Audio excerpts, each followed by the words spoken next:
मराठा समाजाला आरक्षण मिळालं पाहिजे या ठरावावरती विधानसभेमध्ये गेले 2 दिवस चर्चा सुरू आहे। या चर्चेमध्ये भाग घेत असताना खऱ्या अर्थाने हिंदू हृदय सम्राट शिवसेना प्रमुख माननीय बाळासाहेब ठाकरे यांचं वाक्य, ज्याचं स्मरण सतत सातत्याने होतं की जातीला पोट असतं पण पोटाला जात नसते। आज आर्थिकदृष्ट्या मागास असलेला आणि आरक्षणाची आवश्यकता असलेला समाज म्हणून मराठा समाज हा सतत सातत्याने आरक्षणाची मागणी करतो। या ठिकाणी 2014, 2018 या दोन्ही वेळेला जी आरक्षणं दिली गेली त्याला उच्च न्यायालय, सर्वोच्च न्यायालयामध्ये स्थगिती आल्यामुळे या आरक्षणाचा फायदा मराठा समाजाला मिळू शकलेला नाही। पण त्यानंतरच्या काळामध्ये मनोज जरांगे पाटील यांनी मराठी कुणबी प्रमाणपत्र मिळावं म्हणून जालनामध्ये जे आंदोलन सुरू केलं, त्या आंदोलनावरती जो लाठीचार्ज झाला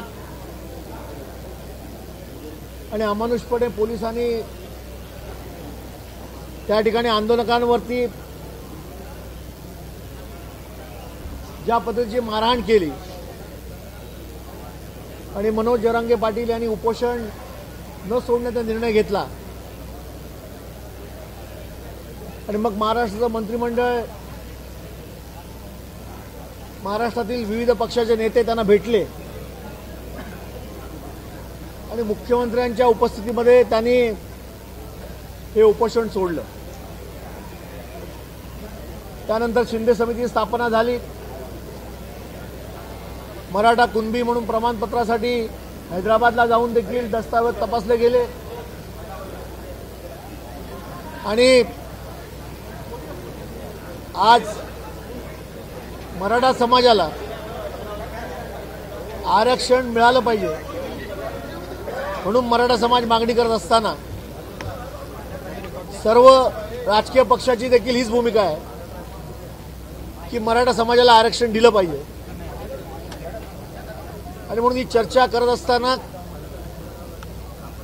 एका गोष्टीची आठवण आम्ही सरकारला करून दिली की राज्याचे प्रमुख मुख्यमंत्री आणि छत्रपती शिवाजी महाराजांच्या प्रतिमेला स्पर्श करून मराठ्यांना कुठच्याही परिस्थितीमध्ये आरक्षण देणार असं सांगितल्यानंतर मराठ्यांच्या आरक्षण मिळवण्याच्या भावना अत्यंत तीव्र झालेल्या आहेत आणि 24 तारीखपर्यंत हे आरक्षण देण्यासंबंधी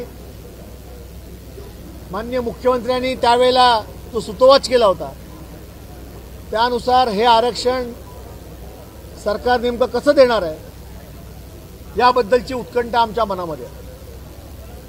आणि म्हणून सरकारने, आमची मागणी एवढीच आहे की मराठा समाजाला तुम्ही आरक्षण द्या, पण इतर कोणत्याही समाजाचं आरक्षण तसूभरही कमी न करता आपण हे आरक्षण द्या। त्याचबरोबर मराठा समाजाला आरक्षण द्या आणि धनगर समाज आरक्षण मागतोय, लिंगायत समाज आरक्षण मागतोय, आदिवासी बांधव आरक्षण मागतायत, मुस्लिम समाज आर्थिकदृष्ट्या मागास म्हणून आरक्षण मागतायत।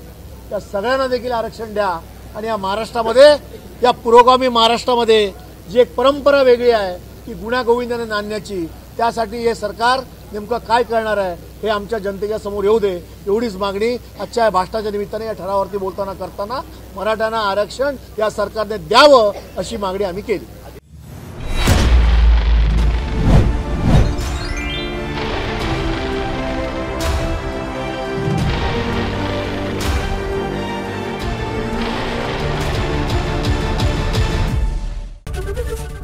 एबीपी माझा, उघडा डोळे बघा नीट।